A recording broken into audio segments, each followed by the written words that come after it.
Okay. இந்த வீடியோல நம்ம வந்து சிட்டிசன்ஷிப் வந்து கன்டின்யூ பண்ணுவோம். ஓகேவா? Part 3 video. சரி. இப்போ போன வீடியோல என்ன பார்த்தோம்? சிட்டிசன்ஷிப் வந்து எப்படிலாம் அக்வயர் பண்ணலாம்? எப்படிலாம் வந்து வாங்கலாம்? அப்படின்றத வந்து பார்த்தோம் இல்லையா? இந்தியன் சிட்டிசன்ஷிப்ப. இப்போ இதே சிட்டிசன்ஷிப் ஆக்ட் 1955 என்ன சொல்லுது? சிட்டிசன்ஷிப்ப எப்படிலாம் வந்து லூசிங் சிட்டிசன்ஷிப் அப்படின்னா எப்படிலாம் வந்து பறிபோகும்? அப்படின்றத வந்து சொல்லுது. அதுக்கு ஒரு 3 மெத்தட் இருக்குங்க. Renunciation, termination, deprivation. ஓகேவா? சரி. இப்போ ஃபர்ஸ்ட் மெத்தட் பாருங்க. By renunciation. ஓகேவா? சரி. இப்போ நான் வந்து என்ன பண்றேன்? நான் வந்து இந்தியன் சிட்டிசன்ஷிப் வந்து திருப்பி குடுத்துரணும்னு நானே நெனைக்கிறேன். ஓகேவா? ஏன்னா நான் என்ன பண்ண போறேன்? இன்னொரு கண்ட்ரியோட சிட்டிசன்ஷிப் என்ன பண்ண போறேன்? நான் வந்து வாங்க போறேன். அதனால இப்ப என்ன பண்றேன்? இந்தியாவோட சிட்டிசன்ஷிப் வந்து நான் வந்து திருப்பி குடுக்குறேன் அப்படின்னு சொல்லி நானே வந்து முடிவெடுத்து, நானே வந்து அதுக்கு ஒரு அப்ளிகேஷன் வந்து போடுறேன் அப்படின்னா, அதுதாங்க ரெனன்சியேஷன். நம்மளே திருப்பி குடுக்குறது. An Indian of full age and capacity can make a declaration renouncing his Indian citizenship. Upon the registration of the declaration, that the person ceases to be a citizen of India. அதாவது நான் என்ன பண்றேன்? இத வந்து நான் சிட்டிசன்ஷிப்ப திருப்பி குடுக்குறேன்னு சொல்லி சொல்றேன். இத இந்தியா ஏத்துக்குச்சுன்னா என்ன அர்த்தம்?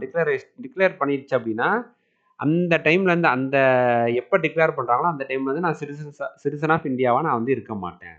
ஓகேவா? இப்போ நான் வேற ஏதோ நாட்டோட சிட்டிசன்ஷிப் வந்து நான் வந்து வாங்கணும்னு நினச்சிட்டேன்னா நான் என்ன பண்ணிடுவேன்? நானே திருப்பி குடுத்துருவேன். ஓகேவா? இது ஒண்ணு. ஆனா இதுல வந்து பாருங்க, இதுல வந்து ஒரு சில கண்டிஷன்ஸ் இருக்கு.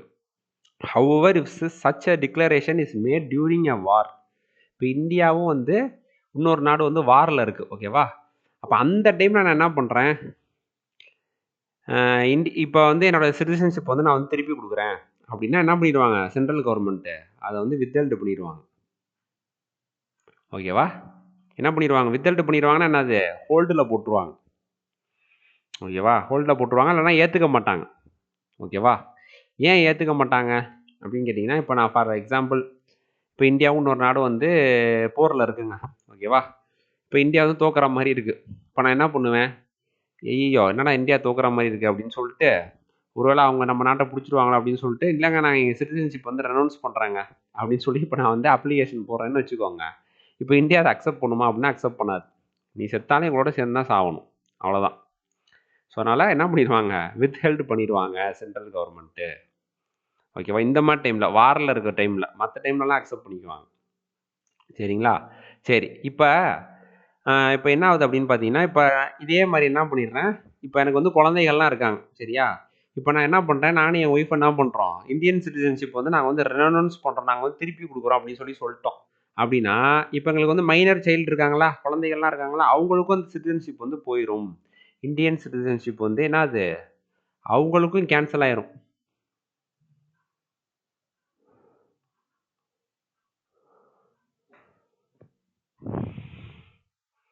ஓகேவா? Also loses Indian citizenship. ஓகேவா? சரி. இப்ப அந்த மைனர் சைல்டு என்ன தப்பு பண்ணாங்க? இப்போ ஃபார் எக்ஸாம்பிள் நான் சொல்றேனே, இப்போ என்னோட குழந்தைகளுக்கு வந்து 18 வயசு ஆயிடுச்சுங்க இப்போ. இப்போ அவங்களுக்கு வந்து சிட்டிசன்ஷிப் வந்து போயிருச்சு. நானும் என் மனைவியும் என்ன பண்றோம்? இல்ல எங்களுக்கு வந்து நாங்க இந்தியன் சிட்டிசன்ஷிப் வந்து எங்களுக்கு வேண்டாம் அப்படின்னு சொல்லி நாங்க திருப்பி குடுக்குறோம்னு வச்சுக்கோங்களேன். எங்க குழந்தைகளுக்கு என்ன பண்ணிரும், அதனால என்ன ஆயிரும், அதுங்களும் வந்து இந்தியன் சிட்டிசன்ஷிப் வந்து அவங்களுக்கு வந்து பறி போயிரும். இப்போ அவங்களுக்கு 18 வயசு ஆனதுக்கப்புறம் அவங்களுக்கு ஒரு ஆசை வரலாம் இல்லையா? நான் மறுபடியும் இந்தியன் சிட்டிசன் ஆவணும் அப்படின்னு சொல்லி அப்ப என்ன நாட்டுப்பற்று வந்துருச்சுன்னு வச்சுக்கோங்க. வந்துருச்சுன்னு வச்சுக்கோங்களேன், வராது. ஃபார் எக்ஸாம்பிள் வந்துருச்சு. ஓகேவா? இந்தியன் சிட்டிசன் நான் வந்து ஆகணும் அப்படின்னு அவங்க நினைச்சாங்க அப்படின்னா, என்ன பண்ணுவாங்க? ஏஜ் ஆஃப் 18ல he may resume Indian citizenship. யாரு? இந்த என்னோட குழந்தைகள் இருக்காங்க பார்த்தீங்களா? அவங்க இந்தியன் சிட்டிசன்ஷிப் வந்து ரெஸ்யூம் பண்ணிக்கலாம். ஓகேவா? ஸோ, அப்ப அதுக்கு என்ன பண்ணணும் அப்படின்னு பார்த்தீங்கன்னா, இது வந்து ரெஜிஸ்ட்ரேஷன். நம்ம ஒரு 5 மெத்தட் பார்த்தோம் இல்லையா? ஓகே. 5 மெத்தட் பார்த்தோம். என்னது?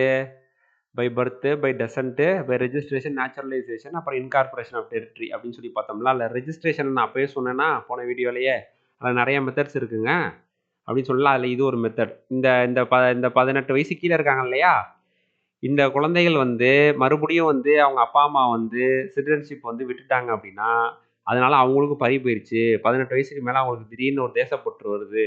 திருப்பி அவங்க வந்து இந்தியன் சிட்டிசன் ஆகணும்னு ஆசைப்பட்டாங்க அப்படின்னா ரெஜிஸ்ட்ரேஷன் மூலியமாக பண்ணலாம். ரெஜிஸ்ட்ரேஷன் ஒரு மெத்தட் சொன்னேன் இல்லையா, அது மூலியமாக இந்தியன் சிட்டிசன்ஷிப் வந்து வாங்கிக்கலாம். அதுக்கு என்ன கண்டிஷன்னா 5 இயர்ஸ் அவங்க வந்து இந்தியாவில் வந்து ஆர்டினரி ரெசிடெண்ட்டாக இருக்கணும். இந்தியாவில் வந்து ஒரு 5 வருஷம் தங்கணுங்க. ஓகேவா? தங்கிட்டாங்க அப்படின்னா என்ன அது, அவங்க வந்து அப்ளை பண்ணி ரெஜிஸ்ட்ரேஷன் மூலியமாக என்ன பண்ணிக்கலாம், இந்தியன் சிட்டிசன்ஷிப் வந்து வாங்கிக்கலாம். இந்த மைனர் சைல்டு. ஓகேவா? சரி, அடுத்து பாருங்க. By termination. பை டெர்மினேஷன்னா தன்னால் போயிடும். நான் ரெனன்சியேஷன் சொல்கிறது வந்து நம்மளா விருப்பப்பட்டு வேணாங்க எனக்கு இந்தியன் சிட்டிசன்ஷிப் வேணாங்கன்னு சொல்லி கொடுக்குறது. இது வந்து என்னன்னா, இப்போ நான் வந்து இதான் பண்ணிட்டேன். ஃபார் எக்ஸாம்பிள் சொல்கிறேன்னா, இப்போ நான் வந்து சுவிட்சர்லாண்ட், சரிங்களா, சுவிட்சர்லாண்டோட சிட்டிசன்ஷிப்பை நான் வந்து வாங்கிட்டேங்க. ஓகேவா? சூப்பராக இருக்குப்பாங்க அப்படின்னு சொல்லிட்டு சுவிட்சர்லாண்டோட சிட்டிசன்ஷிப்பை நான் வந்து வாங்கிட்டேன். ஓகே, ஆனால் இந்தியன் கவர்மெண்ட்டுக்கு நான் அதை பற்றி சொல்லவே இல்லை. ஓகேவா? இந்தியன் கவர்மெண்ட்டை நான் சொல்லவே இல்லை. அப்படின்னா இது இந்தியன் கவர்மெண்ட்டுக்கு இது தெரிய வந்துச்சுன்னு வச்சுக்கோங்களேன், நான் வந்து voluntarily acquires the citizenship of an another country, Switzerland அப்படின்னு வச்சுக்கோங்க. இப்போ இந்தியன் சிட்டிசன்ஷிப் ஆட்டோமேட்டிக்லி டெர்மினேட்ஸ். ஓகேவா? இது எப்போ இந்தியன் கவர்மெண்ட் நான் சொல்லவே இல்லை, ஆனால் அவங்க எப்போ இந்தியன் கவர்மெண்ட்டுக்கு தெரியுதோ அப்போ என்ன பண்ணிடுவாங்க, அவங்க நீ சுவிட்சர்லாண்டு சிட்டிசன்ஷிப் வாங்கிட்டியா ஓகே அப்படின்னு சொல்லிட்டு என்ன பண்ணிடுவாங்க, இந்தியன் சிட்டிசன்ஷிப் வந்து என்ன டெர்மினேட் பண்ணிடுவாங்க. ஓகேவா?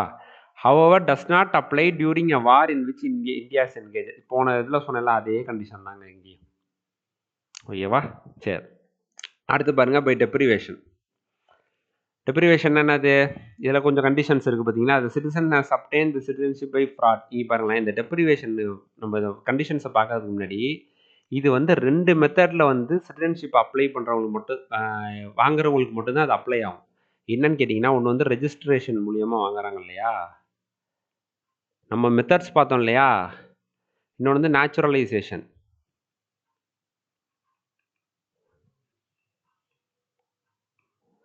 ஓகேவா?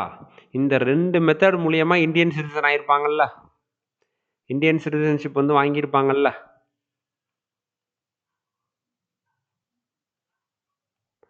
இவங்களுக்கு மட்டும்தான்.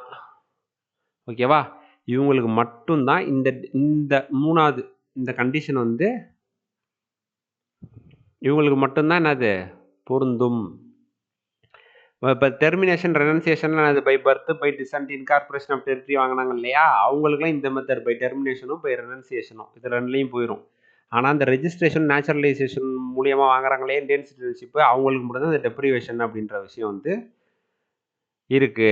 ஓகேவா? ஸோ அப்போ பாருங்க, citizen has obtained the citizenship by fraud. By ஃப்ராட்னா என்னங்க, நான் சொன்னேன் இல்லையா, சோனியா காந்தி வந்து என்ன பண்ணாங்க, கல்யாணம் பண்ணிட்டு 7 வருஷம் இருந்து சிட்டிசன்ஷிப் வந்து வாங்கினாங்க. அவங்க நேர்மையாக வாங்கினாங்க. இப்போ ஃபார் எக்ஸாம்பிள் யாராவது ஒருத்தர் வந்து இப்போ நம்ம இந்தியன் சிட்டிசன் ஆகணும் அப்படின்றதுக்காண்டியே வந்து என்ன பண்ணுறாங்க, கல்யாணம் பண்ணுறாங்க, அப்புறம் டிவோர்ஸ் பண்ணிடுறாங்க, இல்லைன்னா என்ன பண்ணுறாங்க, அந்த கல்யாணத்தையே வந்து ஃப்ராடாக கல்யாணம் நடந்த மாதிரி காட்டுறாங்க. ஆனால் கல்யாணம்னு உண்மையுமே நடக்கலை அப்படின்னா என்ன ஆகும், அவங்களோட சிட்டிசன்ஷிப் வந்து பறி போயிடும். இது இந்தியன் கவர்மெண்ட்டுக்கு தெரிய வந்துச்சுன்னா அவங்க சிட்டிசன்ஷிப் வந்து பறி போயிடும். ஏன்னா அவங்க இந்தியன் சிட்டிசன்ஷிப் வாங்கணுன்றதுக்காண்டியே என்ன பண்ணாங்க, கல்யாணம் பண்ணுற மாதிரி ஒரு நாடகம் நடத்தியிருக்காங்க. அப்போ பை ஃப்ராடு. ஓகேவா? இது ஒன்று. Citizen has shown disloyalty to the constitution of India. நான் சொன்னேன் இல்லையா, என்ன பண்ணும், ஒரு அலிஜென்ஸ் எடுக்கணும், ஒரு ஓத் எடுக்கணும் இல்லையா. ரெஜிஸ்ட்ரேஷன் நேச்சுரலைசேஷன் வந்தால் என்ன பண்ணும், நான் வந்து லாயலாக இருப்பேன், கான்ஸ்டியூஷன் ஆஃப் இந்தியாவுக்கு நான் வந்து லாயலாக இருப்பேன் அப்படின்னு சொல்லி எடுக்கணும் இல்லையா. அவங்க என்ன பண்ணிட்டாங்க, டிஸ்லாயலாக இருந்துட்டாங்க கான்ஸ்டியூஷனுக்கு. ஓகேவா? கான்ஸ்டியூஷனை ஒபே பண்ணல, இல்லை கான்ஸ்டியூஷனுக்கு எதிராக ஏதாவது ஒன்று பண்ணிட்டாங்க அப்படின்னு வச்சுக்கோங்களேன். அப்போ என்ன பண்ணிடுவாங்க, அவங்களோட சிட்டிசன்ஷிப் வந்து கேன்சல் ஆயிடும். ஓகேவா? சரி, மூணாவது பாருங்க. Citizenship has unlawfully traded or communicated with enemy during a war. இப்போ இந்தியா வந்து ஒரு கண்ட்ரியோட வாரில் இருக்குங்க. அந்த டைமில் இந்த ரெஜிஸ்ட்ரேஷன் நேச்சுரலைசேஷன் மூலியமாக சிட்டிசன் ஆகினாங்க இல்லையா, இவங்க என்ன பண்ணுறாங்க, அங்கே போய் ட்ரேட் பண்ணுறாங்க, இல்லைன்னா அவங்கள்ட்ட கம்யூனிகேட் பண்ணுறாங்க. அந்த கண்ட்ரியோட யார்கிட்ட நம்ம வாரில் இருக்கோமோ அவங்கள்ட்ட போய் ட்ரேட் பண்ணுறாங்க, கம்யூனிகேட் பண்ணுறாங்கன்னு வச்சுக்கோங்களேன். இப்போ நம்மளுக்கு என்ன தோணும், ஒருவேளை அவங்க நம்ம நாட்டுக்கு எதிராக வந்து ஸ்பையாக வேலை பார்க்குறாங்களா அப்படின்னு ஒரு கேள்வி வருமா. ஓகேவா? சரியா? அப்போ என்ன ஆகும் அப்படின்னா இந்த கண்டிஷன்லேயே என்ன பண்ணிடுவாங்க, சிட்டிசன்ஷிப் வந்து பிடுங்கிடுவாங்க, வில் பி டிப்ரைவ்ட். ஓகேவா?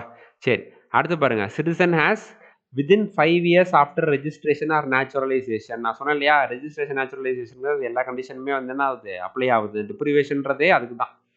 Been இம்ப்ரெசன்ட் in any country for 2 years. இப்போ வந்து ரெஜிஸ்ட்ரேஷன் இல்லை நேச்சுரலைசேஷன் மூலியமாக சிட்டிசன்ஷிப் வாங்கிட்டாங்க. வாங்கி 5 வருஷத்துக்குள்ளார, ஓகேவா, சிட்டிசன்ஷிப் இந்தியன் சிட்டிசன் ஆகி 5 வருஷத்துக்குள்ளார ஏதாவது அவங்க ஒரு க்ரைம் பண்ணி அதில் வந்து 2 வருஷத்துக்கு அவங்களுக்கு வந்து பனிஷ்மெண்ட் கிடச்சிச்சுன்னு வச்சுக்கோங்க, மினிமம் 2 இயர்ஸ் பனிஷ்மெண்ட் கிடச்சிருச்சு அப்படின்னா, இங்கே தான் கிடைக்கணும்னு இல்லை, ஓகேவா, வேறு எங்கே கிடச்சிச்சு அப்படின்னாலும் அப்போ அவங்களோட சிட்டிசன்ஷிப் என்னது பறி போயிடும். புரியுதா? இது எல்லாமே ரெஜிஸ்ட்ரேஷன் நேச்சுரலைசேஷன் மூலியமாக இந்தியன் சிட்டிசன்ஷிப் ஆகியிருப்பாங்க, இந்தியன் சிட்டிசன்ஷிப் வாங்கியிருப்பாங்க இல்லையா, அவங்களுக்கு மட்டும்தான் அதெல்லாம் அப்ளிகபிள், இந்த டிப்ரிவேஷன்ற கிளாஸு. சரி, the citizen has been only resident out of India for 7 years continuously. ஓகேவா? இந்தியன் சிட்டிசன்ஷிப் வாங்கிட்டாங்க, ஆனால் 7 வருஷமாக நம்ம நாட்டு பக்கத்து வரவே இல்லை, தலை வச்சு கூட படுக்கல. ஓகேவா? அப்படின்னா என்ன ஆகும், அவங்களோட சிட்டிசன்ஷிப் என்னது ஆட்டோமேட்டிக்காக கேன்சல் ஆயிரும். இது வந்து யாருக்கு அப்ளை ஆகாதுன்னா ஸ்டூடெண்ட்டு, ஓகேவா, அப்புறம் டிப்ளமேட்ஸ்,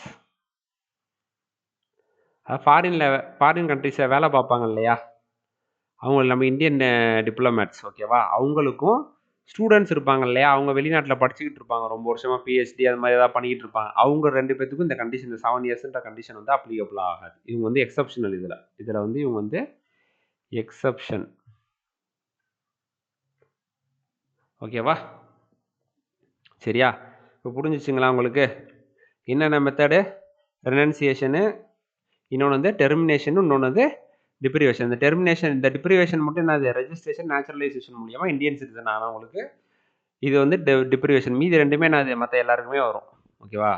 சரிங்களா? ஸோ இதான் வந்து லாஸ் ஆஃப் சிட்டிசன்ஷிப். இது சொல்கிற ஆக்ட் என்னது, சிட்டிசன்ஷிப் ஆக்ட் ஆஃப் 1955. ஓகேவா? சரி, இந்த வீடியோ உங்களுக்கு பிடிச்சிருந்துச்சுன்னா லைக் பண்ணுங்கள், உங்கள் ஃப்ரெண்ட்ஸோட ஷேர் பண்ணுங்கள், நம்ம சேனலுக்கு சப்ஸ்கிரைப் பண்ணுங்கள். தேங்க்யூ.